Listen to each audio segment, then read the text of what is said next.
Welcome back and welcome back. It's the GSPA with none other than Day 9 and... I am H to the Husky, Sean, and we are going to be, yeah, I know, it is a big surprise for all of us. It is going to be game number 2 of Cruncher versus Vile Spanishiwa. Cruncher going to be spawning down here in the bottom right side, and in the top left side is going to be Spanishiwa himself. He tried to do a spine crawler rush in last game. Go check it out if you didn't see it, even if you know the result already. It was a very interesting game. I think the timing was a little bit off, and the unit composition not the best, but he almost made it work, Sean. Yeah, I mean, it's one of those things where when you see some raw, unpolished ore that is his strategy, you realize that with refinement, that could be compressed into a diamond. Oh, man, that was on the spot, Mike.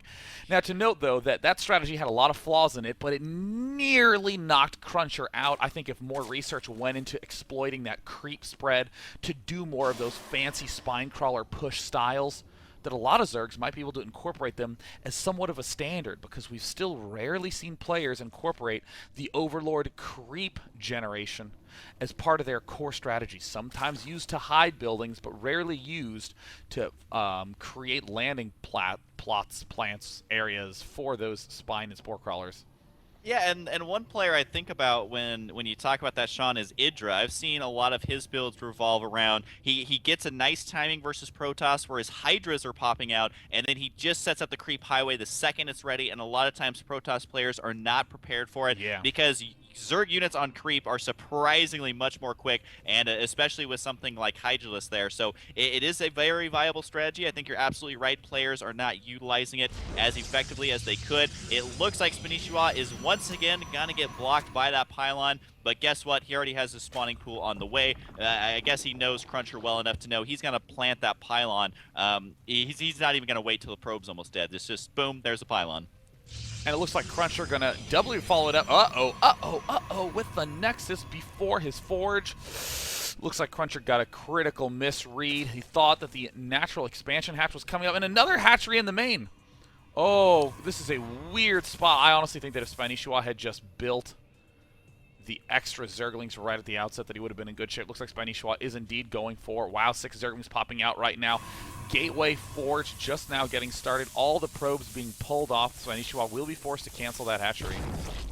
Yeah, and unfortunately that hatchery didn't get a second or two of build time to kind of, go faster than the DPS of the probes, kind of hammering it down. There it goes again. Cruncher has got to be going, are you serious? This hatchery is a little bit closer, so it looks like Cruncher may not be interested in destroying this with probes. Oh, nope, he decides, all right, got to go ahead and do this again. Here we go, ring around the rosy as far as that goes, and the Zerglings are going to be moving out. There is no cannon in position yet, but I believe that is a tight wall in. It's hard to tell, though. This is going to be tight, but you don't really know what the best transition out of this is for Cruncher. I mean, traditionally, you'll cancel the second gateway and then build a cybernetics core in its place, but I don't actually know if you're going to have the money to do that. Looks like Spanishiwa is pulling back. He's target firing the weakened gateway. He's bringing his drone that was King Hatch Builder to the front, and again, Spanishiwa with a lack of refinement, not making any queens back home in his main. He really super incredibly very needs to build those queens. There's a backup wall off by Cruncher. Don't know if it's going to be able to get up in time, and it looks like there's the hatch going down in the main again, and he's going to get the gateway, and he's going to rush in, and... Yeah, the gateway is so low on HP. Can the Zerglings actually slip in there? No, it is going to get blocked out by Cruncher in the nick of time. And again, Sean, you were mentioning that refinement. The Queen just now beginning. The hatchery spotted once again. Cruncher, I don't know if he's laughing or crying during all of this, but so far his response has been top-notch. And if we do look at the units tab, only 20 drones, 17. Just realizing, Sean, there's also some cannons outside Spanishiwa's natural.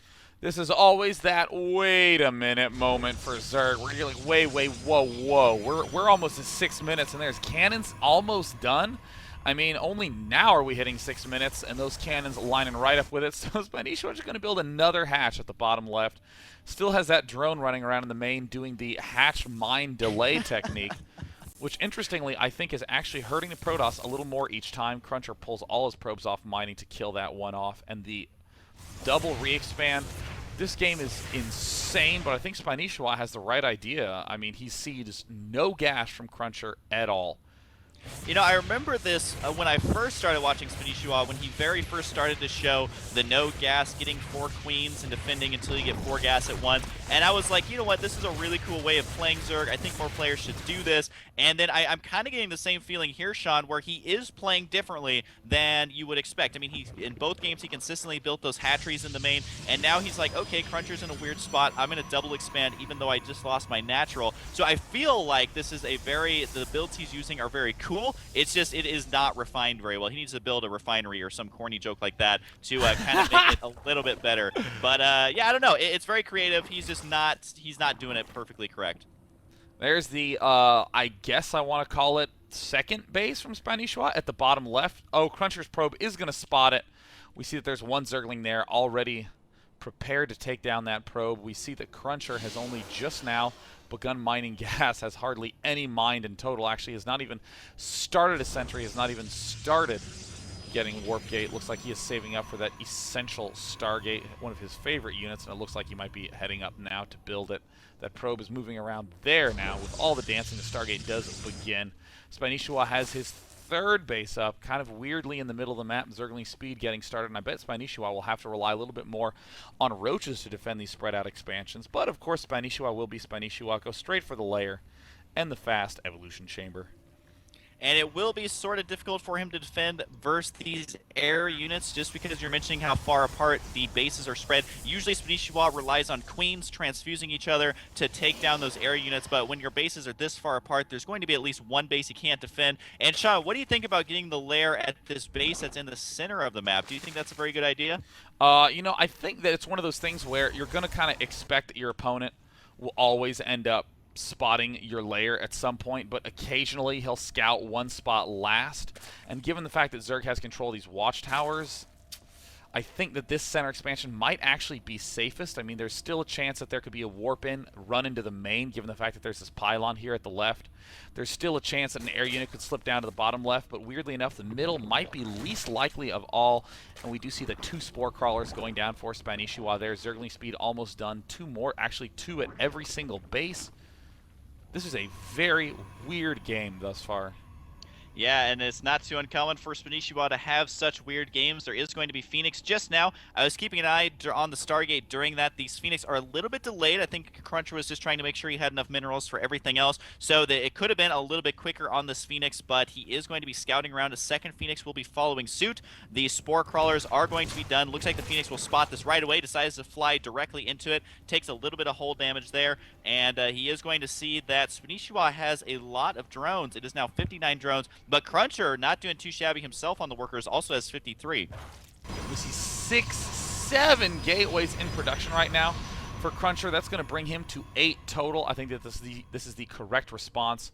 He sees that all these bases are spread out. There can't be any sort of turtle-style defense from the Zerg player, so the only way he's going to be able to kill it, or the easiest way that he's going to be able to kill it, is just with a whole bunch of gateways. But we weirdly see now really fast Overlord speed, really fast Overseers, and that is all that the layer is being used for. Baneling Nest in production, 9 gateways is a total of 10 freaking gateways from Cruncher, and I think that he is going to be going for Mass Zealot plus Archon.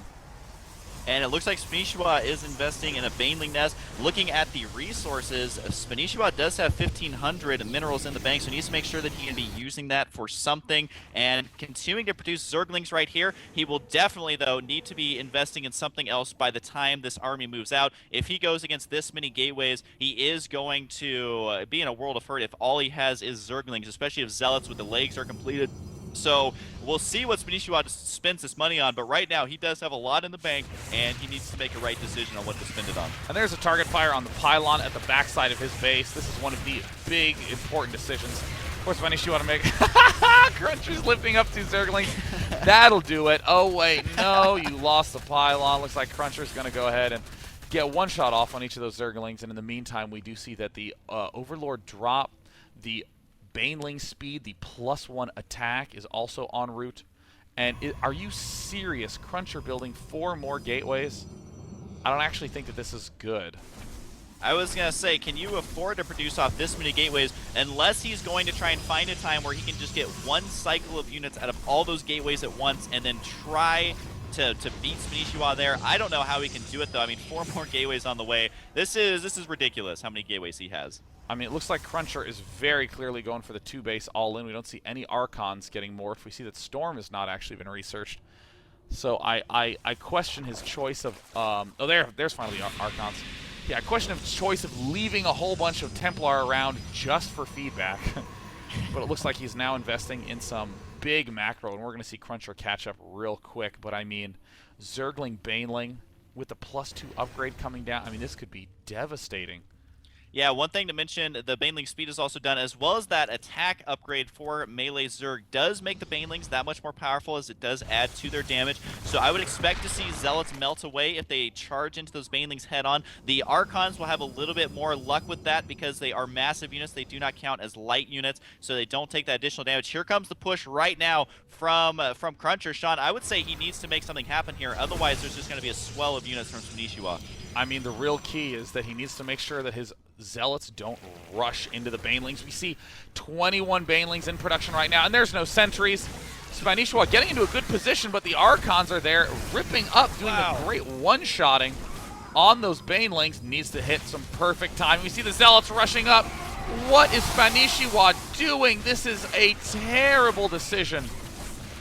Yeah, trying to rush into the main, and the +2 attack on those Archons, making them devastating versus these biological Zerg units, able to completely decimate those Banelings while they try to run away. The Zealots are still alive, and the only thing to deal with that many Zealots was the Banelings, and they got completely obliterated here. So definitely poor decision-making, poor positioning at least by Spanishiwa, and I got to hand to Cruncher. He microed those Archons perfectly. He realized, look, with +2 attack, I am going to kill these Banelings with ease. That splash damage was insane, and Spanishiwa, if you do look outside of his natural, he does have an army on the way, but I mean, he's at equal supply now. If he didn't lose that army, he would be near maxed. Yeah, I mean, Spanishiwa could have made a crunch, maybe lost a couple of units and then reinforced with roaches, but in this position, he just has a straight-up smaller army. Spanishiwa trying to rebuild, trying to get into a good position now, coming forward. The Banelings, oh, get gigantic hits off on those Zealots. Oh my gosh, amazing Baneling hits by Spanishiwa, but the Archon numbers of Cruncher are a little bit high, and we see more Speed Zealots getting morphed in. The Archons, just the anti-Zergist unit you could ever imagine. And without EMP, Zerg's going to be in a lot of trouble. Yeah, and you got to remember, the thing about the Archon is I think it's the only unit that does additional damage versus biological, at least for the Protoss. And so these roaches, which are normally extremely powerful, they just melt away because they do count as biological with that +2 attack, showing us the timing of these Archons to be impeccable. May have been a bit overkill on the gateways, but the unit composition was perfect. And the problem, though, is that it did take 2 waves of Banelings for Spanishiwa to kill off the Zealots. And right now, he is essentially against the ropes. There's not a lot he can do here. But there's a drop in the main. It's killed off a lot of probes. There's been some Baneling bombs. He's down to 24 workers, and it looks like Spanishiwa is not quite out of the running yet. I mean, if he can manage to amass enough roaches, he'll be in good shape. These games are absolutely nuts. I mean, the dropping that was going on by Spanishiwa has apparently done gigantic amounts of damage.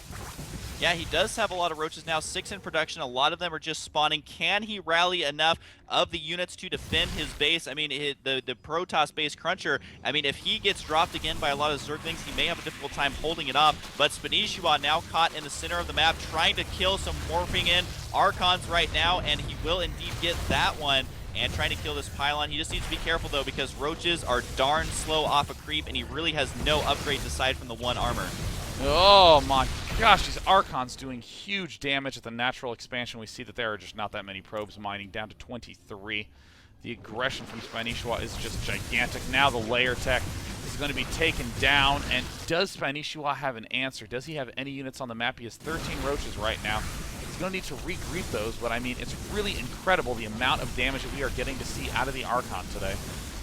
Yeah, you usually don't see Archons utilized this well, but I mean, Cruncher, it's not a unit that you can just blindly make a bunch of and hope they're going to win, because there are unit compositions that are good against them, but the Archon, extremely powerful if you get them at the exact right timings. There is another engagement down here by the Watchtower. Looks like it'll clean up some more Archons as well, and Spanishiwa desperately trying to get out as many roaches as he can. He does have the Roach Tech, Zergling, and Baneling Nest inside his main base, and the last engagement here in the center, looks like Cruncher may have too many Archons, though.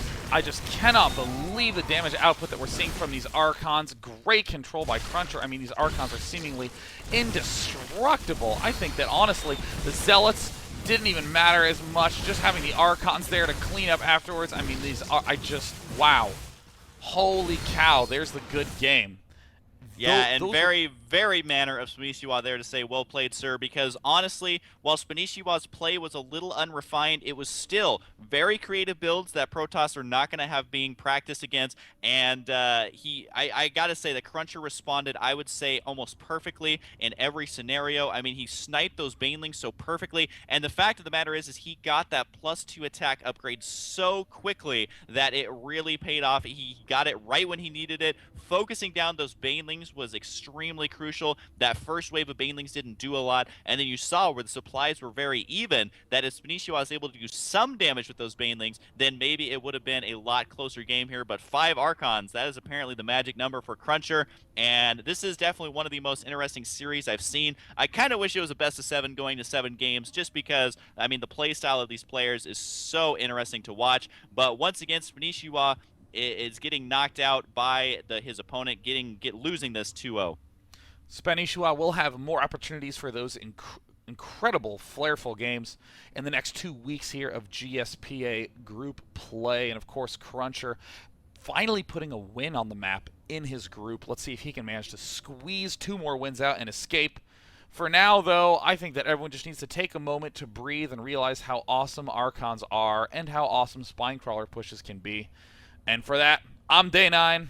And I am H to the Husky. Thanks for tuning in, guys. As always, there will be more GSPA in the near future. It has been a pleasure, Sean. So make sure to stay tuned. If you have anything else to say, that is it for me, Sean. So we will see you guys next time.